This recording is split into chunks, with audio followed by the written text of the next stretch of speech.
అందరూ ఈ రాత్రి మొదటి మీటింగ్ వచ్చి అందరూ ఆల్మోస్ట్ మీ చేతులు పైకెత్తారు. మంచిది.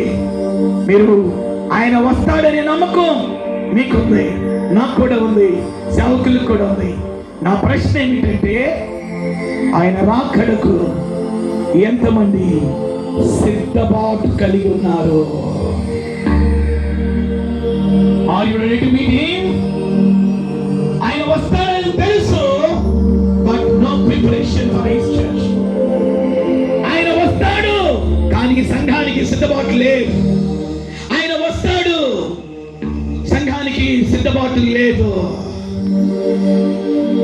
ఈ రాత్రి దైవజనుడిగా ముగింపులో వస్తానని చెప్పిన వాడు రాకుండా మానడు. మనము ఎక్కడున్నాం తెలుసా?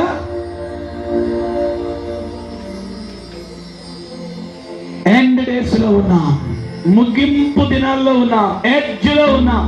నా వైపు చూడండి. Look at me. కొమ్మందేని వారి పాలెములో ఉన్న పెద్దలారా, అన్నలారా, అక్కలారా, అమ్మలారా, దైవజనుడిగా నా స్వరమును మీరు ఆలకించండి. ఎడ్జ్ లో ఉన్నాం. We are living last hour. చివరి ఖరీలో మనం ఉన్నాం. శాస్త్రజ్ఞులు చెబుతున్నారు, ఈ 2024లోనట ఎప్పుడు కాయనంత ఎండ కాయిపోతుందంట.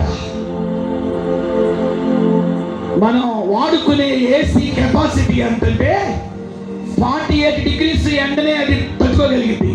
అది దాటిందా మన ఇంట్లో ఏసీలు కూడా పనిచేయవు. ఏసీలు పేలిపోతున్నాయి కొన్ని ఇళ్లలో. అంటే ఎప్పుడు కాయనంత ఎండ కాస్తుంది. యేసు ప్రభు తన రాకడి గుర్తులు చెప్పాడు. లేచి పడతారా?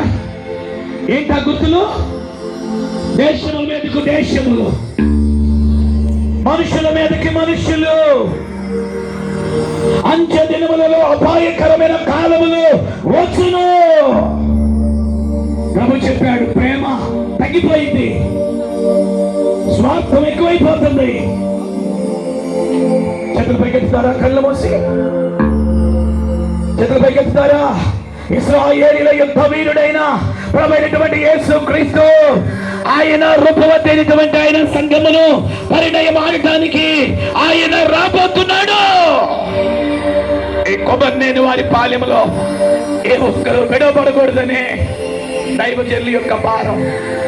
దైవజనులు రెవరెండ్ ప్రేమానందమయ్య గారు, సంఘ పెద్దలు, నీ భర్త రక్షణ కొరకు ప్రలాపన చేయి, నీ పిల్లల రక్షణ కొరకు ప్రలాపన చేయి, నీ కుమార్తెల రక్షణ కొరకు ప్రలాపన చేయి.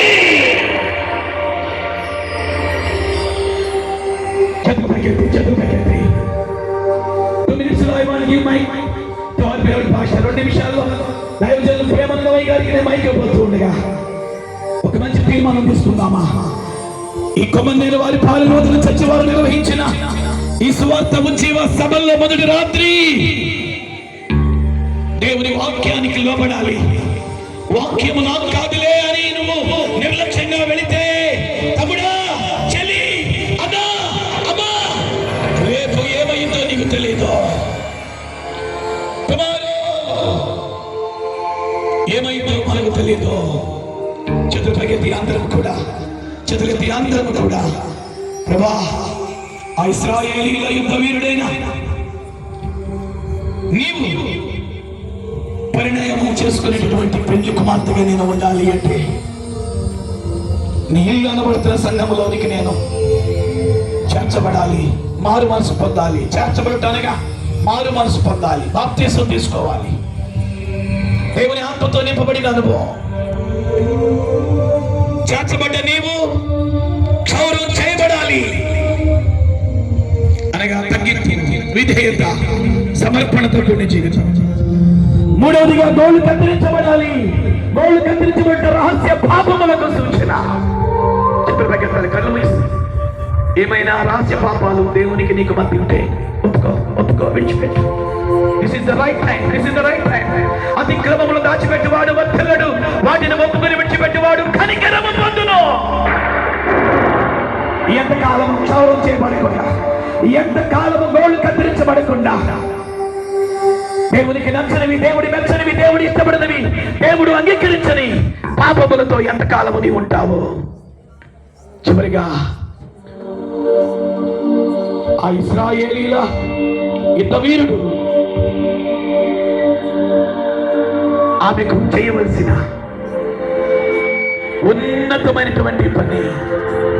ఉన్నతమైనటువంటి పని నెలదినములు తన తండ్రి ఇంటిని వచ్చి ప్రలాపించాలి. తండ్రి ఇంటికి వచ్చే ప్రలాపన, ప్రార్థన, విజ్ఞాపన, ఉపవాస జీవితం. ఇట్టి అనుభవాలు కలిగి ఇశ్రాయేలీల యుద్ధ వీరుడైన ప్రభువైన యేసుని ఎదుర్కోవడానికి సిద్ధపడుదుము గాక. అట్టి కృప దేవుని ఆత్మ మీకు దయచేయును గాక.